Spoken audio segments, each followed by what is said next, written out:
सहसंयोजी आबंध जब परमाणु करते हैं साझेदारी। ये है हाइड्रोजन का एक परमाणु। इसकी बाहरी कक्षा में है केवल एक इलेक्ट्रॉन। स्थिर होने के लिए इसे चाहिए कुल मिलाकर 2 इलेक्ट्रॉन। इसलिए यह एक साथी ढूंढ रहा है ताकि द्विक नियम यानी ड्यूप्लेट रूल पूरा कर सके। और ये रहा दूसरा हाइड्रोजन परमाणु। यह भी स्थिर होना चाहता है। अगर ये दोनों अपना अपना एक एक इलेक्ट्रॉन साझा करें तो दोनों की बाहरी कक्षा में 2-2 इलेक्ट्रॉन यानी दोनों स्थिर। इलेक्ट्रॉनों की ऐसी साझेदारी के कारण जो आबंध बनता है उसे सहसंयोजी आबंध या कोवलेंट बॉन्ड कहा जाता है। और हाइड्रोजन के 2 परमाणुओं के बीच बना यह आबंध हाइड्रोजन अणु H2 बनाता है। क्या आपको याद है आयनिक आबंध के वीडियो में हमने देखा था कि कोई परमाणु अपना इलेक्ट्रॉन पूरी तरह दे देता है और कोई दूसरा उसे पूरी तरह ले लेता है। लेकिन सहसंयोजी आबंध में ऐसा नहीं होता। यहाँ परमाणु इलेक्ट्रॉनों को साझा करते हैं यानी मिलकर आपस में बांटते हैं।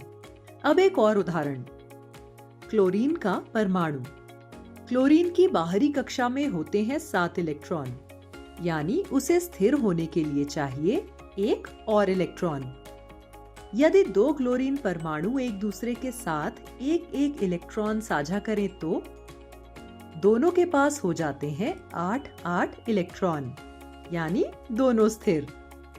इस साझेदारी से बनता है क्लोरीन अणु Cl2।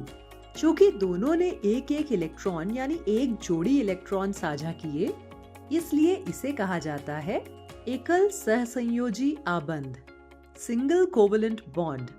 और इसे दर्शाया जाता है इस तरह एक लाइन से। अब चलते हैं ऑक्सीजन की ओर। इसकी बाहरी कक्षा में होते हैं 6 इलेक्ट्रॉन लेकिन स्थिर होने के लिए इसको चाहिए 2 और। तो 2 ऑक्सीजन परमाणु 2-2 इलेक्ट्रॉन साझा करते हैं तो दोनों के पास अब 8-8 इलेक्ट्रॉन हैं। यहाँ 2 जोड़ी इलेक्ट्रॉन साझा हुए हैं इसलिए बनता है डबल बॉन्ड जिसे द्विसहसंयोजी आबंध या डबल कोवलेंट बॉन्ड कहते हैं। इसे इस तरीके से 2 लाइनों से दर्शाया जाता है और इससे बनता है ऑक्सीजन का अणु O2, हमारी सांसों के लिए जरूरी ऑक्सीजन गैस। सिंगल बॉन्ड देखा, डबल बॉन्ड भी देखा। अब जरा सोचो क्या ट्रिपल बॉन्ड भी होता होगा। इसके लिए 2 परमाणुओं को कितने इलेक्ट्रॉन साझा करने पड़ेंगे? 3 जोड़ी इलेक्ट्रॉन। नाइट्रोजन के 2 परमाणु ठीक यही करते हैं, 3 जोड़ी इलेक्ट्रॉनों की साझेदारी। इसे कहते हैं त्रिसहसंयोजी आबंध यानी ट्रिपल कोवलेंट बॉन्ड। इसे इस तरीके से दिखाते हैं और बनता है N2 अणु, वही नाइट्रोजन गैस जो हमारे वायुमंडल में सबसे ज्यादा है। अब तक हमने देखा एक ही प्रकार के परमाणुओं के बीच बनने वाले सहसंयोजी आबंध। लेकिन क्या अलग अलग प्रकार के परमाणुओं के बीच भी ऐसा आबंध बन सकता है? हाँ, बिल्कुल बन सकता है। जैसे 2 हाइड्रोजन और 1 ऑक्सीजन। ये इलेक्ट्रॉन इस तरह साझा करते हैं कि दोनों हाइड्रोजन के बाहरी कक्षा में 2 और ऑक्सीजन के पास 8 इलेक्ट्रॉन हो जाएं। इस तरह बनता है H2O यानी पानी।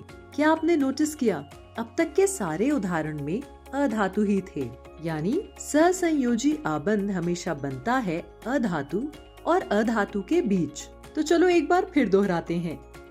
अगर इलेक्ट्रॉन का पूरी तरह से लेन देन हो तो बनता है आयनिक आबंध। अगर इलेक्ट्रॉन की साझेदारी हो तो बनता है सहसंयोजी आबंध। अब आपके लिए एक काम, अमोनिया यानी NH3 में सहसंयोजी आबंध कैसे बनता है? हाइड्रोजन और नाइट्रोजन को कितने इलेक्ट्रॉन साझा करने पड़ेंगे? ये सोचो।